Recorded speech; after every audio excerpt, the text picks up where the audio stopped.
वालेकुम सलाम। बैठिए।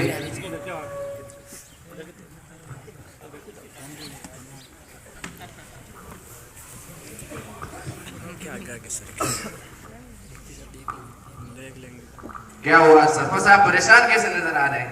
क्या बताऊं, आज तो बड़े टेंशन में हूँ। वाकई आज सरपंच साहब बहुत परेशान हैं।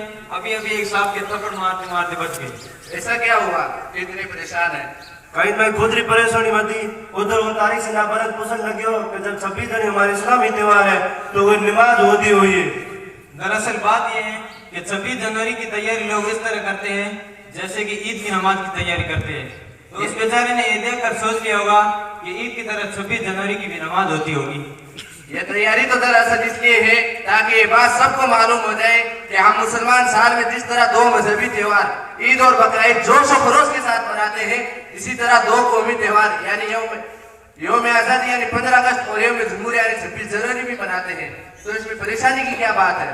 क्या बताऊं, बात है मैंने यौम जमहूरिया प्रोग्राम में यानी 26 जनवरी प्रोग्राम में जाना है, पूरा वाला मैंने कहीं ठाई कोनी और मैं कहीं तुम टेम कोनी कि मुताबिक कर तैयार कर सको। सरपंच साहब, इसमें परेशान होने की कहाँ जरूरत है? हमारे अकाबिर रहीमुल्लाह ने तौफीक इलाही से मदारिस और मकातिब का जाल इसीलिए बिछाया है कि उनके जरिए मजहब और तारीख के मुहाफिज अफराद तैयार हो। हिंदुस्तान का मशहूर और मारूफ बाफेज दीनी दरसगाह मदरसा खादिमुल इस्लाम में हजारों अफराद उम्मत के हवाले किए हैं। इस वक्त मेरे साथ खादिमुल इस्लाम में ज़ेर तालीम तालिब इल्म मोहम्मद तैयब भाई हैं, जिनको हम चलता फिरता कुतुब खाना कहते हैं। आपको तो मालूम करना इनसे कीजिए, इंशाअल्लाह आपकी परेशानी हल हो जाएगी। माशाअल्लाह, बहुत खूब। जनाब ये बताओ आज दिन को क्या किए? आज के दिन को उर्दू में यौम जमहूरिया, हिंदी में गणतंत्र दिवस और अंग्रेजी में रिपब्लिक डे कहते हैं। तो 5 मिनट था तो बताइए क्यों? तो फिर पूछा ही क्यों? जरा ये बताइए कि इस दिन को कौमी तौर पर क्यों मनाया है? दरअसल बात यह है कि हिंदुस्तान में सन 1935 ईस्वी से हुकूमत हिंद एक्ट नाफिज था।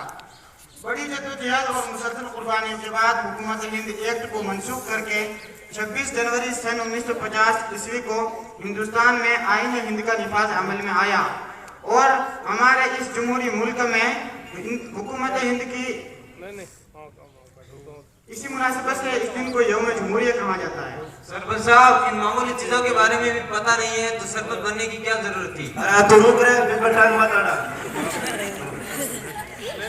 दस्तूर हिंद और आईन हिंद बनाने और उनको नाफिज करने का क्या मकसद और की जरूरत है? मुल्क को चलाने और उसका नज़्म नसब दुरुस्त रखने के लिए आईन और कानून की जरूरत होती है। बड़ी जद्दोजहद और मुसलसल और आईन हुकूमत का वो असासी दस्तूर ज़ाब्ता होता है जिसके जरिए मुख्तलिफ नजरियात और अंदरूनी व बैरूनी नज़्म नसब की हदूद और तमाम शोबों के इख्तियार को फराइज तय करना होता है ताकि जिसकी रोशनी में तमाम शहरियों के हुकूक की पासदारी हो सके। तैयब भाई, वाकई आप तो चलता फिरता कुतुब खाना। तैयब भाई, तेरा हाथी बैठा है कहीं ठाया कहीं दे। हाँ बिल्कुल, आप पूछे क्या पूछना चाहते हैं? हमारे ये फरीद भाई आपको सब कुछ बताएंगे और ये तो वकील भी है और कवानीन हिंद के मुताबिक खूब महारत भी रखते हैं। ओहो, आ बात मैंने पहला बताने दी कि वकील साहब था माथा कोड़ी करन दी कौन? वकील साहब, मुझे ये बताओ कि हमारा दस्तूर किस तरह मुरतब किया हुआ, थोड़ी वजाहत कर दो। दरअसल हमारे मुल्क का आइन सबसे ज्यादा तवील दस्तूर है। इब्तिदान उसमें 395 दफात थी जिनको 22 हिस्सों पर तकसीम किया गया था और आज ये दस्तूर 425 दफात पर मुश्तमिल है जिनको 25 हिस्सों पर तकसीम किया गया है। इस दस्तूर में तरमीमी हुई है? हाँ, क्यों नहीं। अब तक इस दस्तूर में तकरीबन 101 तरीमात हो चुकी है। ये तो घने या बड़े पुरसो। वैसे तो काफी है, लेकिन एक खास कानून बता दीजिए जिसके जरिए हमें मालूम हो जाए कि इस वतन में हर शहरी को रहने का हक हासिल हो। आईने दस्तूर में एक बुनियादी हिस्सा मसावत का है जिसके तहत हर शहरी को अपने मजहब और कौमी शियार के मुताबिक मुकम्मल आज़ादी के साथ इस मुल्क में जीने का हक हासिल है। वह आज़ादी और मसावत हमारे वतन अजीज के आइन के दो बुनियादी रुकन है। ये हजरत भी कुछ जानते हैं या ऐसे ही बंठन कर बैठे? हाँ पूछिए, ये तो बहुत कुछ जानते हैं, ये तो वक्त के अल्लामा है। ओह, अल्लामा साहब है। अल्लामा साहब, تے میں یہ بتاؤ مساوات کی مطلب ہے؟ ओहो सरपंच साहब, मुझे लगा आप जाहिल किस्म के और अंगूठा छाप ही हैं, कुछ मालूम भी है आपको? तो आपने पूछ लिया, बता देता हूँ। दस्तूर हिंद में मुसावात को 6 हिस्सों में तकसीम किया गया है। पहली किस्म कुदरती मुसावात, दूसरी किस्म सियासी मुसावात और तीसरी किस्म शहरी मुसावात, चौथी किस्म समाजी मुसावात, पांचवी किस्म तमद्दुनी मुसावात और छठी किस्म माशी मुसावात है। अल्लामा साहब, खाली गिनवाने से क्या होगा, वजाहत भी तो कीजिए। ओहो सरपंच साहब, सबर रखो, मुझे अभी आलम के भाव में लगता है अंगूठा साहब भी। आपने भी पूछ लिया तो बता देता हूँ, और जो बता रहा हूँ गौर से सुनना उसे, और याद रखना, भूलना मत, वैसे भी जाहिल ही हो। पहली किस्म कुदरती मुसावात, इसका मतलब ये है कि मुल्क का हर शहरी बहैसियत इंसान बराबर है, यानी छोटा बड़ा अमीर गरीब हर एक बराबर है। इस लिहाज से किसी के साथ कोई तफरीक नहीं होनी चाहिए। कुदरती मुसावात सलामत नहीं रही है, क्योंकि अदलिया में अन्ना गोस्वामी जैसे हुकूमत वक्त की दलाली करने वाले आदमी का मुकदमा जाता है तो 2 दिन में हल हो जाता है, और अगर मजदूर मुफलिस मजलूम और मजबूर पहलू का और तुम्हारे जैसे अंगूठा छाप सरपंचों का मुकदमा जाता है तो सालों साल गुजरने पर भी कोई हल नहीं। और दूसरी किस्म सियासी मुसावात, इसका खुला और साफ मतलब ये है कि मुल्क के इंतजाम और इंसराम में हर शहरी को बगैर इंदे के हिस्सा लेने का हक हासिल है। लेकिन इस वक्त हमारे मुल्क में सियासी मुसावात का बाब सियाह और तारीख हो चुका है। अपने आप को सेकुलर कहने वाली सियासी पार्टियां मुल्क की अकलियतों को, बिलखुसूस मुसलमानों की अकलियतों को सियासत की दिल्ली से बाहर कर दिया है। और तीसरी किस्म शहरी मुसावात, इसका मतलब यह है मुल्क का हर शहरी को बिना किसी तफरीक व इम्तियाज के शहरी हुकूक हासिल है और कानून के मुताबिक हर एक बराबर है।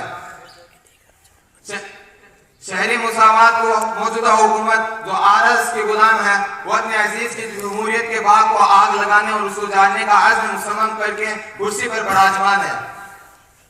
मुल्क के अक़लियतों को बिलखुसूस मुसलमानों से शरीयत का हक छीनने के लिए कभी एनआरसी तो कभी एनआरपी जैसे सिया बिल पास कर रही है। अल्लामा साहब, आपके साथियों को भी कुछ बताने दीजिए, ये भी तो कुछ जानते होंगे ना। हाँ जानते हैं, हमारे तैयब भाई जिनको हम चलता फिरता कुतुब खाना कहते हैं, आप भी तो जानते हैं। चौथी किस्म बताइए जरा इन्हें। जरूर बताएंगे इंशाअल्लाह। चौथी किस्म समाजी मुसावात है। समाजी मुसावात का मतलब यह है कि कौमों, बिरादरी, जात-ओ-पात और मजहबी एतबार से किसी के साथ तफरीकी और इम्तियाजी सलूक रवा और जायज़ नहीं है। और छुआछूत जैसे गिनावने फेल की तो हमारे इस जमहूरी मुल्क में कोई जगह ही नहीं है। लेकिन मुल्क में हर शहरी को समाजी मुसावात का हक हासिल होने की वजह से मुल्क की अक़लियतों यानी चमार, आदिवासी, सांसी यानी भंगी वगैरह के साथ तफरीकी और इम्तियाजी सलूक और छुआछूत जैसे गिनावने फेल को जायज़ ही नहीं बल्कि काबिल फख्र कारनामा समझा जा रहा है। मौलाना साहब, पांचवी किस्म आप बताएं जरा इन्हें, आप भी तो जानते हैं, थोड़ी तफसीर कीजिए। पांचवी किस्म तमद्दुनी मुसावात, और अहले मजहब और मिल्लत को रहने अपने मजहब और मिल्लत के मुताबिक तहजीब और तमद्दुन इख्तियार करने का हक हासिल है। इस तमद्दुनी मुसावात को हासिल करने के लिए तमाम बिरादरा ने मिलकर जंग आज़ादी लड़ी थी, जिनमें नुमाया किरदार कौम मुस्लिम ने पेश किया था। इन सब के बावजूद मुसलमानों से उनकी तमद्दुनी मसावात के हक को छीनते हुए कभी एक मुश्त दाढ़ी रखने पर पाबंदी आयद की जाती है तो कभी 3 तलाक का बिल पास किया जाता है। इसी तरह की कई मिसालें हमारे सामने मौजूद है। वकील साहब, असल में तो सारी किस्में आपको बतानी चाहिए थी, मगर जब एक ही बात ही रह गई है तो वही बता दीजिए। छठी किस्म बताइए इन्हें क्या है, ये जाहिर किस्म के बता दिया आप, अच्छा रहेगा।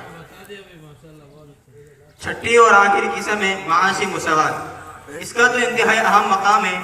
इसका मतलब यह है कि माल और दौलत की तकसीम जायज़ और मुनसिफाना तरीके पर हो। यह ना हो कि सारी दौलत सिमट कर मुल्क के चंद शहरों के पास जमा हो जाए, फिर यह तो ऐशो इसर की ज़िंदगी गुजारे तो बाकी लोग फ़क्र फाका, गुर्बत और इफलास से मजबूर और परेशान रहे और इन चंद लोगों के गुलाम बनकर रहे। जबकि सबका साथ सबका विकास की राह अलापने वाली मौजूदा हुकूमत ने तो माशी मुसावा का जनाजा ही निकाल दिया। कहीं हवाई सर्विस बेची तो कहीं रेल को दाव पर लगा दिया। अब तो हद ही कर दी कि फौज और पुलिस को भी बेचने की कोशिशें की जा रही है। और मुल्क के तमाम किसानों की खून पसीने और मेहनत से हासिल होने वाली सारी पैदावार को छीन कर चंद कंपनियों के नाम अलाट कर चुकी है, जबकि मुल्क का पूरा किसान एहतिजाज के लिए सर्दी की परवाह किए बगैर रोडों पर बैठा है। माशाअल्लाह, थोड़ा बता दूं, थोड़ा बड़ो ऐसा है मोहम्मद है। मैंने एक स्कूल में यौम जमहूरियत प्रोग्राम में जाना मोड़ हुई, वहाँ जाकर कुछ गलत मत बोल दे। वो बोलो नहीं।